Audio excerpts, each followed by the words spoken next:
So Shining Resonance Refrain. This game I've thoroughly enjoyed it. This game has had so much going for it, and especially if you're a fan of action RPGs, say the Tales series for instance. This game has a lot of that built within it. So you've got your action, you've got your stat building, you've got basically your waifus, and that's the biggest thing about this game is the waifus. So story. So basically you start off as Sonya. She's this princess knight who likes to fight on the front lines with her soldiers, and she's going and storming this castle to rescue the main hero, whose name is Yuma. Now Yuma is kind of special. He has this real big secret behind him, and you kind of want to know what that is. And the big secret is he's actually the host of, or basically he's housing the soul of the Shining Dragon, which is kind of the biggest, most important dragon that's in this game. I mean, I can't say if the continuity of this game follows any of the other Shining games, but I will say that this has been a very, very fun take on the story. Like I have enjoyed the progression and growth of the character of Yuma throughout the game. Now, you know, it keeps going on and on from there, and then you get you run into, you know, one of your Dragonaires, and then you meet the enemy princess Excella, and you know her dragons, because she's got 3 of them. And you know, that's about as much as I'm going to say about the story, because there's so much to it that just keeps going and going and going and going and going, and it gets better. You know, the combat system, it's similar to the Tales game in the sense that you can, you know, keep to press and attack. You could even say it's similar to an Ys game, like Ys 8 or Ys, you know, Memories of Celceta or something like that.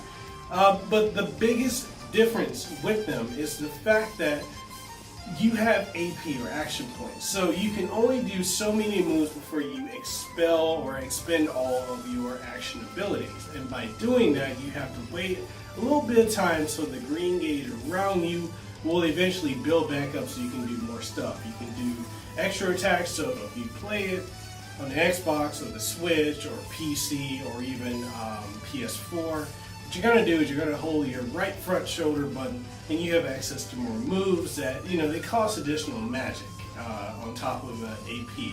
And that's cool. It's really cool. I really enjoyed, you know, the strategicness of the combat, because you can't just go in and swing and swing and swing. You've got to have some type of strategy of how you're going to attempt to beat this boss. Now, that means you're either going to, you know, block, dodge, you know, you're going to tell your squad how you want them to go. That being said, combat's a lot of fun. Now, we can talk about the graphics, because this is something I saw a lot in a lot of different reviews before. You know, I'm actually reviewing this game far later than most people. I haven't really had the chance to drop it early because I got my code later than everyone. I think I got my code after launch. So I've had to scramble and play this game to get to this point where I can really beat it and then talk about it. So when it comes to the graphics, a lot of people have been saying that the graphics look like a PlayStation 3 up-res or PlayStation 2 up-res game. Now, I'm not a graphics whore at all, so I'm not bothered one way or another about what. So long as the game is fun, I can dig with any type of visual aesthetic that the game will have. It is very anime-ish. If anything, it reminds me of Ys 8. You could even, for most people, the most common JRPG to compare any other RPG to is Xenoblade Chronicles 2. So I could even say it kind of looks like Xenoblade Chronicles 2 in a way. It's got that anime-esque art style, and there's absolutely nothing wrong with that, and I think it does really well. The characters come to life. There is one of the things I see a lot of people complaining about, and it's kind of for me, it's more of a nitpick than it is actually a problem, and that would be the fact that when you are seeing the characters talk, you know, there's a lot of story dialogue, and I love story, I love exposition. Give me more exposition. I love that. Now, there's a lot of it going on, and you constantly have to hit the A button or the X button or the B button, depending on what type of controller you're using. You have to keep pressing that to keep the dialogue flowing, because if you don't, then you're gonna just be sitting there like, okay, is this gonna go? And that's one of the downsides of this game that I do think It should have included like an auto scroller. Now that's something that I do think they could implement that with a patch. They probably will. I'll reach out to Sega to find out if they are. But that's one of my minor gripes about it. I've enjoyed the voice acting thoroughly. Now Dorothy Fawn, who, I've reached out to her, as well as Griffith, who is the voice actor for Yuma, and Dorothy's the voice actor for Sonya Blanche, the main female character. And the thing that's amazing that I found out was that Dorothy is actually the voice actor or actress for Meryl from Trigun, and Kaoru Kamiya from Rurouni Kenshin, and various other roles from King's Blade, Final Fantasy 15 to Tenchi Muyo and more. My mind is blown by this because this is major, and she's gonna be, and him, they're both gonna be on the Cast Nova podcast coming soon. It really is amazing. Their voice work, the quality that they did in this game is phenomenal. I loved it. I loved every aspect of it. And we can talk about some other things with the game that a lot of people probably have questions about. And it could be the biggest question is, what mode do I play? Do I play classic or original mode, or do I play Refrain? Now, you need to understand the difference between classic or the original mode and the Refrain mode. So Refrain is basically the mode you'll play. It's kind of like a new game plus. It allows you to play as Excella and her, one of the other Dragoneers that's on the opposite end of the characters that you're playing. Like that, you get to play as the bad guys. They're part of your party.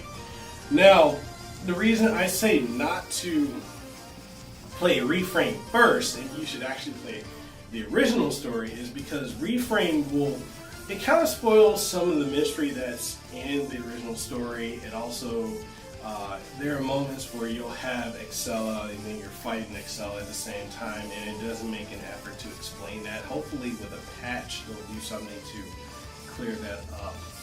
But I recommend just going in with the original story and enjoy that for what it is. And if you want, I highly recommend that you do.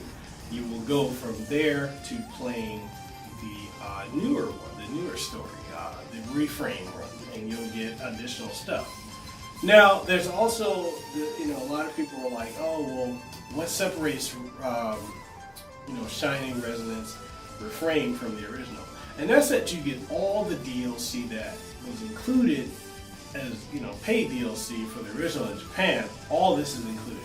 Now, you get all the waifu costumes that you can imagine.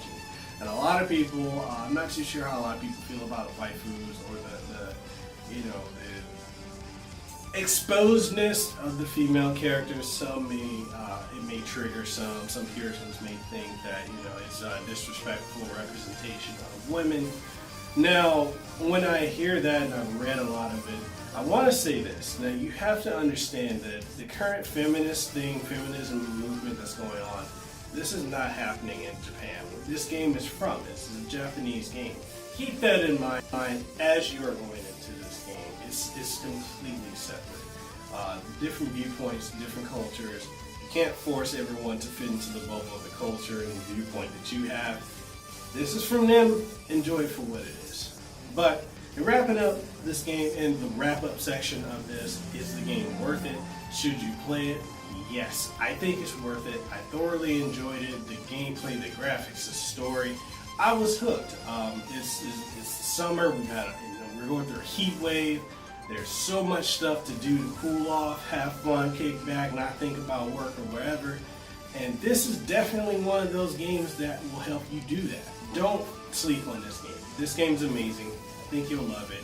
And it's got the Cast Nova seal of approval. So, yeah, that just wraps up this video. I just wanted to do a from the hip type of review. I didn't want to have it staged or scripted or anything. Like, I wrote out a whole script, but I wanted to just speak directly to you, the viewer, and let you know how I felt. If you guys enjoyed this type of format going forward when it comes to me doing my video game reviews, let me know down in the comment section below. With that being said, thank you guys for watching. Catch you on the next one.